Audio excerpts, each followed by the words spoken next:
Mature birth. जब air pollution बहुत ज़्यादा होती है और प्रेग्नेंट खवातीन का एक्सपोजर होता है एयर पोल्यूशन के साथ, तो उनको प्री टर्म डिलीवरी के चांसेस ज़्यादा हो जाते हैं, क्योंकि स्मोक में मौजूद पॉल्यूटेंट्स बॉडी में इन्फ्लेमेशन करते हैं, जिसकी वजह से वक्त से पहले ही लेबर पेन स्टार्ट हो जाती हैं।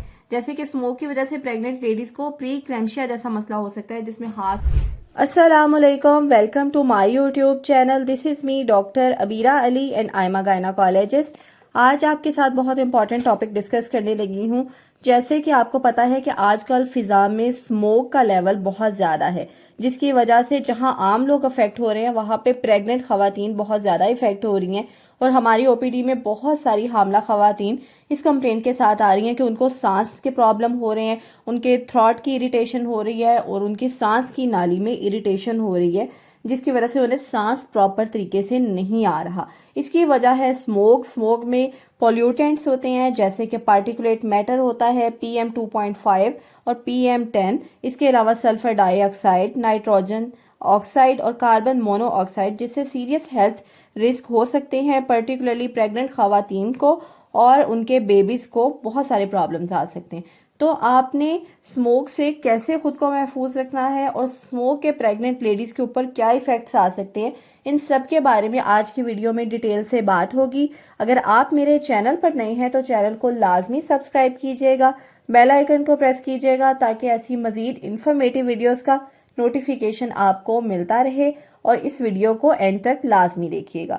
तो स्मोक की वजह से प्रेग्नेंट लेडीज को क्या क्या रिस्क हो सकते हैं। नंबर 1 पर है risk of pre mature birth. जब एयर पोल्यूशन बहुत ज्यादा होती है और प्रेग्नेंट खवातीन का एक्सपोजर होता है एयर पोल्यूशन के साथ, तो उनको प्री टर्म डिलीवरी के चांसेस ज्यादा हो जाते हैं, क्योंकि स्मोक में मौजूद पॉल्यूटेंट्स बॉडी में इन्फ्लेमेशन करते हैं, जिसकी वजह से वक्त से पहले ही लेबर पेन स्टार्ट हो जाती हैं और प्री मेच्योर बर्थ होने के चांसेस ज्यादा होते हैं। नंबर 2 पर स्मोक की वजह से जो रिस्क आ सकता है वो है लो बर्थ वेट। स्टडीज के मुताबिक वो बच्चे जिनकी मदर्स को प्रेगनेंसी के दौरान बहुत ज्यादा एयर पोल्यूशन फेस करनी पड़ी थी, उनका बर्थ वेट कम था। तो पोल्यूटेंट्स की वजह से बच्चे को ऑक्सीजन सप्लाई कम मिलती है, जिसकी वजह से उसकी ग्रोथ रेस्ट्रिक्शन हो जाती है और बर्थ वेट कम हो जाता है। नंबर 3 पर increased risk of birth defects. अगर किसी लेडी को अपनी प्रेगनेंसी के फर्स्ट ट्राइमेस्टर में हार्मफुल एयर पोल्यूटेंट्स का सामना करना पड़ रहा है, तो मदर को इसमें ये दिक्कत आएगी कि उसके बेबी के ऑर्गन्स बनने का जो टाइम होता है ना, इस दौरान अगर एयर पोल्यूशन का एक्सपोजर है तो पैदाइशी तौर पर बच्चे में डिसेबिलिटीज आ जाती हैं और नुक्स आ जाते हैं उसमें, जो कि फिर लाइफ लॉन्ग चलते हैं।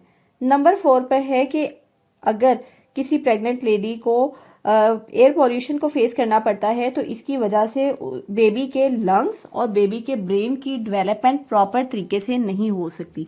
एयर पोल्यूटेंट्स में जैसे कि PM 2 पार्टिकल्स जो होते हैं, वो प्लेसेंटा को क्रॉस करके बेबी की सर्कुलेशन में चले जाते हैं और बेबी के दिमाग और फेफड़ों की डेवलपमेंट को अफेक्ट करते हैं, जिसकी वजह से बच्चे में पैदाइश के बाद भी सांस के मसाइल हो सकते हैं और बच्चे की दिमागी सलाहियत भी मुतासिर हो सकती है। नंबर 5 पर मदर को खुद अपनी प्रेगनेंसी की कॉम्प्लिकेशंस हो सकती हैं, जैसे कि स्मोक की वजह से प्रेग्नेंट लेडीज को प्री क्लैम्शिया जैसा मसला हो सकता है, जिसमें हाथ और पांव स्वेल कर जाते हैं और इसके अलावा ब्लड प्रेशर बहुत हाई हो जाता है और यूरिन में प्रोटीन पास होने लगती है। इसके अलावा हाई ब्लड प्रेशर का मसला हो सकता है, स्ट्रेस जैसे प्रॉब्लम्स भी हो सकते हैं स्मोक की वजह से।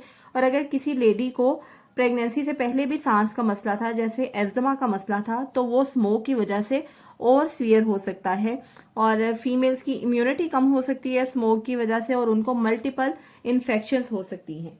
तो ये सारे असरात प्रेग्नेंट लेडीज पर और उनके बेबीज पर आ सकते हैं स्मोक की वजह से। तो आपने खुद को और अपने बच्चे को कैसे स्मोक के असरात से महफूज रखना है, इसमें इंडोर और आउटडोर प्रिकॉशंस का करना बहुत जरूरी है। तो नंबर 1 पर आपने एयर क्वालिटी को डेली मॉनिटर करना है। आपने रेगुलरली AQI यानी एयर क्वालिटी इंडेक्स को चेक करना है। कैसे चेक कर सकते हैं?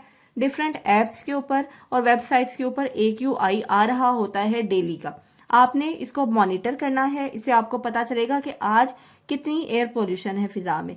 तो एयर पोल्यूशन अगर ज्यादा है, किसी दिन, जैसे कि अगर किसी दिन AQI 100 से ज़्यादा या 200 से ज़्यादा है तो उस दिन आपका बाहर निकलना घर से इतना सेफ नहीं है। तो आपने अवॉइड करना है कि आप बाहर जाएं, अपनी आउटडोर एक्टिविटीज़ को आपने रेस्ट्रिक्ट करना है। नंबर 2 पर आपने पीक स्मोक आवर्स में और पीक पॉल्यूशन आवर्स में घर से बाहर निकलने को अवॉइड करना है और प्रेफर करना है कि आपने इंडोर स्टे करें जब स्मोक का लेवल बहुत पीक पे होता है। तो स्मोक का लेवल पीक पर अर्ली मॉर्निंग में और शाम के टाइम ज्यादा होता है, तो कोशिश करें इस टाइम पर आप इंडोर एक्टिविटीज करें और आप बाहर ना जाएं। नंबर 3 पर आपने इंडोर एयर प्यूरिफायर्स का यूज करना है। एक हाई क्वालिटी एयर प्यूरिफायर लें जिसमें HEPA फिल्टर लगे हों, जो कि घर के अंदर जो पोल्यूटेंट्स एंटर हो जाते हैं उनको क्लियर कर दें। और ज्यादा स्मोक के दिनों में आपने घर की खिड़कियां दरवाजे बंद रखने हैं ताकि स्मोक घर में एंटर ना हो सके। नंबर 4 पर अगर आपका बाहर जाना बहुत जरूरी है स्मोक के दिनों में, तो आपने फेस मास्क का इस्तेमाल करना है। मास्क बहुत जरूरी है और आपने कोशिश करनी है कि ऐसा मास्क यूज करें जिसमें फिल्टर्स लगे होते हैं, जैसे कि N95 या KN95, जिसकी वजह से PM 2.5 पार्टिकल्स फिल्टर हो जाते हैं और आप इसको सांस की नाली में इनहेल नहीं करते। नंबर 5 पर आपने फिजिकल एक्टिविटीज को अवॉइड करना है जो कि यूजुअली आप रूटीन में आउटडोर करते थे, लेकिन अब आपने स्मोक के दिनों में नहीं करनी। जैसे अगर आप रूटीन में एक्सरसाइज करते थे या कोई आपकी फिजिकल एक्टिविटी थी बाहर, तो ग्रॉसरी थी, तो आपने इन एक्टिविटीज को स्मोक के दिनों में रेस्ट्रिक्ट कर देना है और गैर जरूरी घर से बाहर नहीं निकलना। नंबर 6 पर आपने मेंटेन करनी है अपनी इंडोर एयर क्वालिटी। तो इसके लिए आपने घर में भी पोल्यूटेंट्स को पैदा होने से बचाना है। कैसे? आपने स्मोकिंग को अवॉइड करना है, कैंडल्स को जलाने से अवॉइड करें, अगरबत्तियां जलाने से अवॉइड करें। स्मोक के दिनों में आपने किचन में और बाथरूम में एग्जॉस्ट फैन का यूज करना है ताकि घर के अंदर एयरबोर्न पार्टिकल्स ना क्रिएट हों और वो क्लियर होते जाएं एग्जॉस्ट फैन की मदद से। नंबर 7 पर आपने एंटीऑक्सीडेंट रिच फूड का इस्तेमाल करना है, जिसमें विटामिन C, विटामिन E और ओमेगा 3 वाली फूड्स आ जाती हैं, जिसकी वजह से बॉडी में इम्यूनिटी आती है और वो इन्फ्लेमेशन का मुकाबला कर सकती है। तो वेजिटेबल्स, फ्रूट्स, नट्स और सीड्स जैसी फूड लें जिससे इम्यूनिटी आपकी बूस्ट हो। नंबर 8 पर आपने खुद को हाइड्रेटेड रखना है ताकि आपकी बॉडी म्यूकस कम बनाए और इम्यूनिटी आपकी बेहतर रहे और एयर पोल्यूटेंट्स फिल्टर होते रहें और आपको बेहतर सांस आए। और नंबर 9 पर आपने वाइजली ट्रेवल करना है। अगर कार ट्रेवल करने लगी हैं आप, तो आपने कार की विंडोज को बंद रखना है और एयर रिसर्कुलेशन का जो सेटिंग होती है उसको आपने यूज करना है ताकि आपके गाड़ी के अंदर की जो एयर है वो प्योर रहे। तो इस तरह से आप खुद को स्मोक के असरात से महफूज रख सकती हैं।